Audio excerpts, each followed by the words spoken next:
Hello दोस्तों, मैं सूरज यादव आपके अपने ही YouTube channel study mega point में आपका बहुत बहुत स्वागत करता हूं।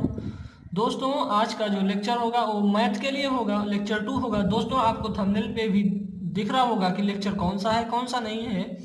ठीक है दोस्तों, तो यहाँ पे लेक्चर लिखे या ना लिखे इसको ध्यान नहीं देना है, लेकिन थंबनेल पर आपको देख के समझ जाना है। ठीक है दोस्तों, तो चलिए इसमें जब आपके क्वेश्चन किए कराए जाएंगे सारे क्या होंगे, एनसीईआरटी के होंगे। ठीक है दोस्तों, तो पहला क्वेश्चन दिया है दो क्रमागत धनात्मक पूर्णांकों का गुणनफल 306 है, हमें पूर्णांक ज्ञात करना है। ठीक है दोस्तों, दो क्रमागत धनात्मक पूर्णांक आप बताएंगे और उनका जो होगा गुणनफल कितना है 306। चलिए दोस्तों देखते हैं क्या होगा। माना जो धनात्मक पूर्णांक है उनको पहले लिख लेते हैं। पहला 2 है तो पहला लिखेंगे पहला धनात्मक पूर्णांक। ठीक है दोस्तों, पहला धनात्मक पूर्णांक क्या ले लेते हैं हम, x ले लेते हैं। ठीक है, और जो दूसरा है हमारा दूसरा धनात्मक पूर्णांक जो है, धनात्मक जो पूर्णांक है वो क्या है, y है। y नहीं दोस्तों, दूसरा धनात्मक पूर्णांक क्या ले लेंगे, x+1 है। ठीक है, देखिए पूर्णांक लेने का जो तरीका होता है, पहले को x लेंगे, दूसरे को x+1 लेंगे, तीसरे को लेंगे x+2, ऐसे ही चला जाता है। ठीक है दोस्तों, ये धन पूर्णांक है। ठीक है, धनात्मक पूर्णांक ऐसे ही लिए जाते हैं। ठीक है, अब क्या कह रहा है कि जो दोनों यानी दोनों का गुणनफल कितना दिया है, यानी कहने का मतलब दोनों का गुणनफल यानी x इंटू x+1 का गुणनफल कितना है दोस्तों, 306 है। यही तो कह रहा है कि दोनों का गुणनफल कितना है, 306 है। आगे चलिए अब इसको सॉल्व कर दीजिए, यही हो जाएगा आंसर। x² + x और बराबर का 306 हो जाएगा। अब इसको इस साइड लाइए आप, तो ये हो जाएगा x² + x माइनस का 306 = 0। ठीक है दोस्तों, अब आगे इसका आपको गुणनखंड करना है दोस्तों। तो गुणनखंड कैसे करेंगे ये आपको बताया जा चुका है, बहुपद में आपको गुणनखंड करना बताया जा चुका है। ठीक है दोस्तों, नहीं तो आप 9th में भी पढ़े होंगे। दोस्तों अगर इसमें हम 18 और 17 का गुणा कर दें तो कितना हो जाता है देखते हैं। 8 सते 56, 5 आ गया, 7 1 का 7, 5 12, 8 और 1 6, 8 2 10 और ये हो गया 2 और 1 3, 306 हो रहा है। ठीक है दोस्तों, यानी हमारा ये गुणनखंड सही है। अगर ये 18 गुणित 17 करते हैं तो हमारा कितना आता है 306, और जोड़ के देखते हैं 18 में से 17 घटा देंगे तो हमारा x आ जाएगा। ठीक है, आगे चलिए करते हैं। x² प्लस का 18x माइनस का 17x। ठीक है दोस्तों, और माइनस का 306 बराबर 0। आगे क्या करना है, अब कॉमन करिए, देखिए x इसमें भी है x इसमें भी है, x कॉमन कर लीजिए, x + 18 हो जाएगा, माइनस के यहाँ 17 कॉमन कर लीजिए तो x प्लस यहाँ भी 18 हो जाएगा। अगर भाग दे के देंगे दोस्तों यहाँ 18 आएगी, 18 ही आएगा। ठीक है, अब हमने आपको गुणनखंड जब बता रहे थे तो बताया था कि जब a वैल्यू और a वैल्यू दोनों सेम है तभी हमारा गुणनखंड सही है। तो जब हमारा सेम आ रहा है तो भैया हमारा गुणनखंड तो सही है कहेंगे, और x - 17 हो गया। ठीक है, अब बात यहां तक पहुंच गई। अब यहां तक पहुंचने के बाद क्या होगा कि x = अगर लिखा जाए, x = लिखा जाए तो माइनस का 18 हो जाएगा, और x = का लिखेंगे तो 17 हो जाएगा। पूछ क्या रहा, धनात्मक पूर्णांक, तो हमें धनात्मक वाली वैल्यू लेनी है, इसको करेंगे नेगलेक्ट और इसको कहेंगे राइट। तो चलिए पहला पूर्णांक क्या हो जाएगा, पहला लिखेंगे, थोड़ा लिख लेंगे तो बहुत अच्छा रहेगा। पहला धनात्मक पूर्णांक। ठीक है दोस्तों, पहला धनात्मक पूर्णांक जो होगा कितना आया 17, और दूसरा वाला कितना आया दोस्तों, दूसरा वाला धनात्मक पूर्णांक कितना आया 17 + का 1 = 18 आया। ठीक है दोस्तों, इतना तक तो आपको समझ में आ गया होगा। चलिए नेक्स्ट क्वेश्चन की तरफ चलते हैं। दोस्तों आपका नेक्स्ट क्वेश्चन है कि एक आयताकार भूखंड का क्षेत्रफल 528 वर्ग मीटर है, क्षेत्र की लंबाई चौड़ाई के कह रहा है क्षेत्र की लंबाई चौड़ाई के 2 गुने से 1 अधिक है, हमें भूखंड की लंबाई और चौड़ाई ज्ञात करना है। ठीक है दोस्तों, तो इस टाइप के क्वेश्चन को आप कैसे करेंगे, पहले लिखेंगे जो हमारा भूखंड का चौड़ाई है उसे लिख लेंगे, कितना है मान लेंगे, कुछ माना यहाँ पे लिख ली पहले, माना भूखंड की जो चौड़ाई है उसे हम मान लिया यक्स। ठीक है दोस्तों, क्यों?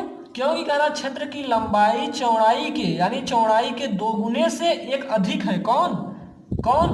लंबाई। कौन बड़ा है? लिखेंगे भूखंड की लंबाई। अब चौड़ाई तो यक्स मान लिया हम, अब क्या लिखेंगे? भूखंड की लंबाई। ठीक है दोस्तों, भूखंड की लंबाई क्या ले लेंगे?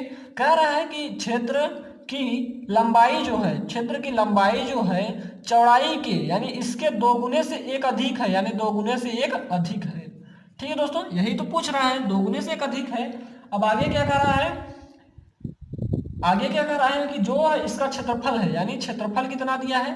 एक आयताकार भूखंड का क्षेत्रफल कितना दिया है? 528। यानी क्षेत्रफल कितना दिया है दोस्तों? 528। ठीक है तो मेरे दोस्तों, अब क्षेत्रफल बराबर दोस्तों आप जानते होंगे कि लंबाई गुणे चौड़ाई होता है, ऐसा तो आप जानते ही हैं। तो इतना कितना दिया है? 528। लंबाई कितनी है दोस्तों? चौड़ाई कितनी है? वही लिख के आप हल कर दीजिए।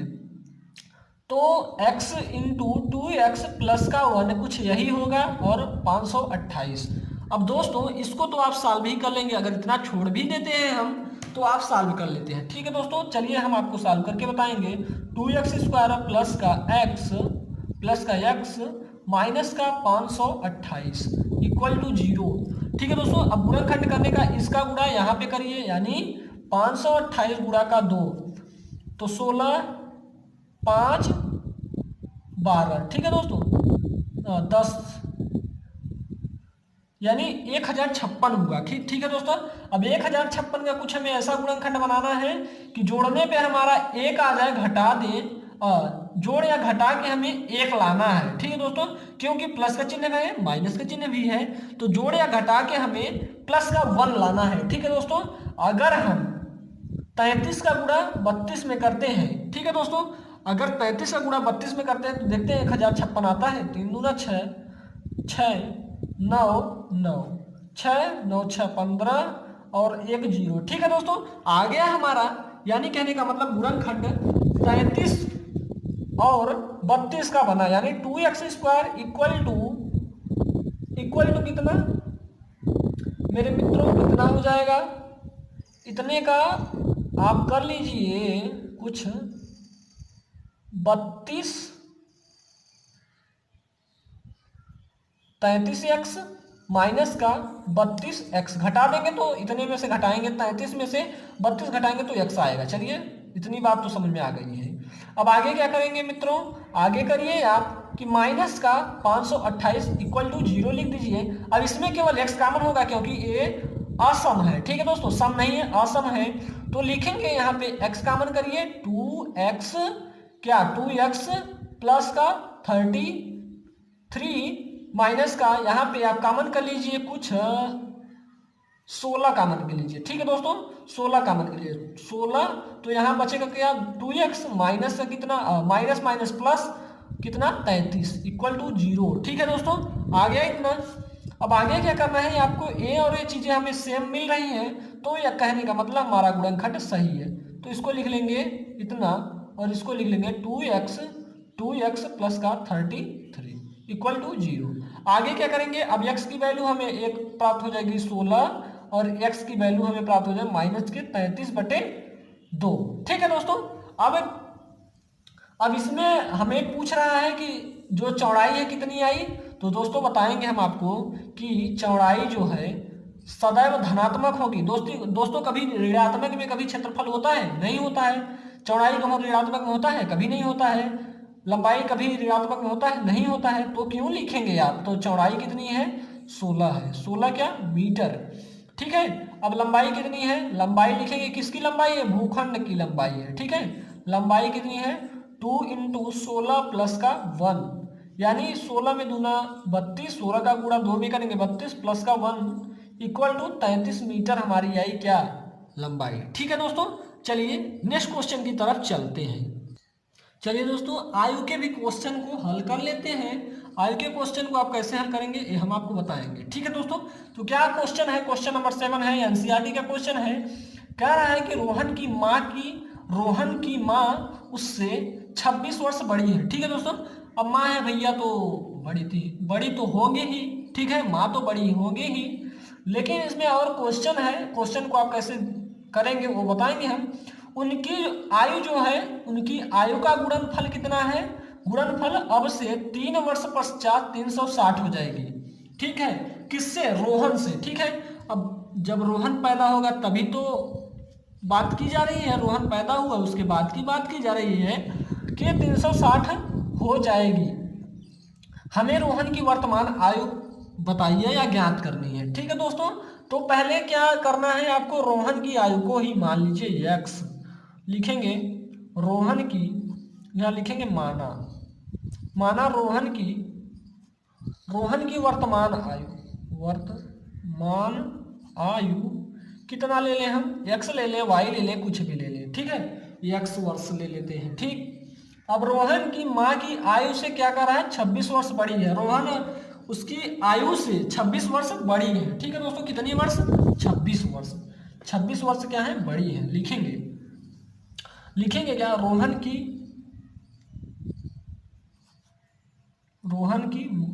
की माँ की आयु कितना है दोस्तों, कि उनसे 26 वर्ष बड़ी है, किससे, रोहन से, यानी x प्लस 26 वर्ष बड़ी है, इसलिए प्लस। ठीक, अब आगे क्या कह रहा है कि उनकी आयु का गुणनफल अब से 3 वर्ष पश्चात 360 हो जाएगा। ठीक है, 3 वर्ष पश्चात लिख लीजिए, 3 वर्ष पश्चात रोहन की आयु क्या हो जाएगी दोस्तों, जब पश्चात करेगा तो x प्लस का 3 लिखेंगे। ठीक है दोस्तों, प्लस में लिखेंगे, अगर बाद कहेगा, पश्चात बाद दोनों चीजें वही हैं तो वहां प्लस लिखेंगे, और जब बात आ जाएगी पहले तो वहां माइनस चिन्ह लिखेंगे। ठीक है दोस्तों, इतनी बातें तो समझ में आ गई होंगी। आगे चलिए, इतना तो हो गया। अब 3 क्या करा, 3 वर्ष बाद क्या हो जाएगी, माँ की आयु भी बता दीजिए, तो माँ की आयु, ठीक, 3 वर्ष बाद या पश्चात रोहन की माँ की आयु। ठीक है दोस्तों, अब रोहन की माँ की आयु क्या हो जाएगी, ये रोहन की माँ की आयु के 3 वर्ष बाद।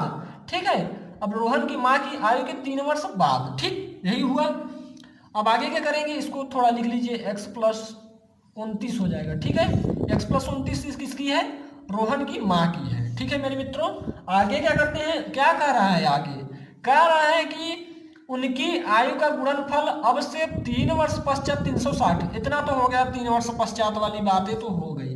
अब कितना हो जा रहा है, इनके गुणनफल कितना हो रहा है इन दोनों का, 360, यानी कहने का मतलब कि x प्लस 3 और x प्लस 29 इक्वल टू कितना कह रहा है, 360, यानी दोनों का गुणनफल कितना हो रहा है, 360। मेरे प्यारे मित्रों, अब इसको हल कर लीजिए। अब हल करने के बाद वही आपका आंसर हो जाएगा, x square plus 32x plus कितना कर दें, प्लस 87 इक्वल टू 360। ठीक है दोस्तों, इतने का गुणा करेंगे तो इतना हो जाएगा, x स्क्वायर प्लस 3x और इसका 9 29 और 3 32 हो जाएगा, 32x और इसका 29 गुणित 3 करेंगे तो 87 हो जाएगा, इक्वल टू 36। ठीक है दोस्तों, आगे की बात करते हैं। अब इसको इस तरफ लाइए तो माइनस का हो जाएगा, यानी 360 माइनस 87 करेंगे तो क्या हो जाएगा, x square plus 32x equal to कितना दोस्तों, 200 कितना हो जाएगा, 273 हो जाएगा। ठीक है दोस्तों, घटा के देख सकते हैं यहाँ 273 आएगा। ठीक, तो आगे क्या करिए, आगे इसको ये करिए कि 32x इसको इस साइड लाइए, तो प्लस में है तो माइनस में हो जाएगा, 273 इक्वल टू 0। अब दोस्तों आपको इसका गुणनखंड कर लेना है, वही आपका आंसर हो जाएगा। तो गुणनखंड कुछ कर देते हैं हम, हो जाएगा आपका 273।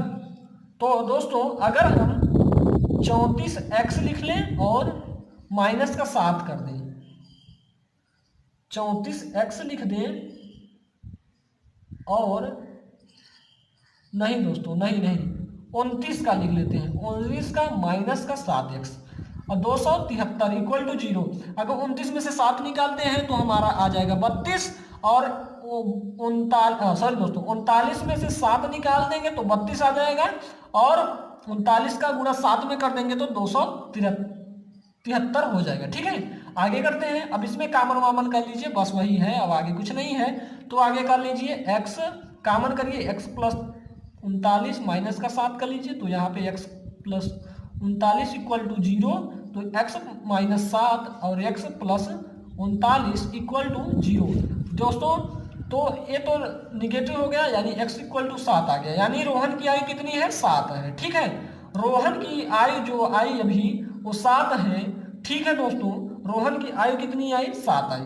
अब आगे जो बातें हैं उनको कर सकते हैं, जो जो पूछ रहा है उसको रख दीजिए, हो गया आपका आंसर। तो दोस्तों आज के लिए इतना ही, मिलेंगे नेक्स्ट लेक्चर में। वीडियो थोड़ी लंबी हो गई दोस्तों, इसके लिए क्षमा चाहेंगे, और जो इस वीडियो में या इस लेक्चर में जो भी त्रुटियां हो उन्हें आप क्षमा करें, क्योंकि दोस्तों मैं भी इंसान हूँ। ठीक है दोस्तों, मैं भी इंसान हूँ, मुझसे भी गलतियाँ होती हैं, तो उसके लिए दोस्तों मैं आपसे क्षमा मांगता हूँ। आज के लिए इतना ही, मिलेंगे नेक्स्ट लेक्चर में। जय हिंद, जय भारत।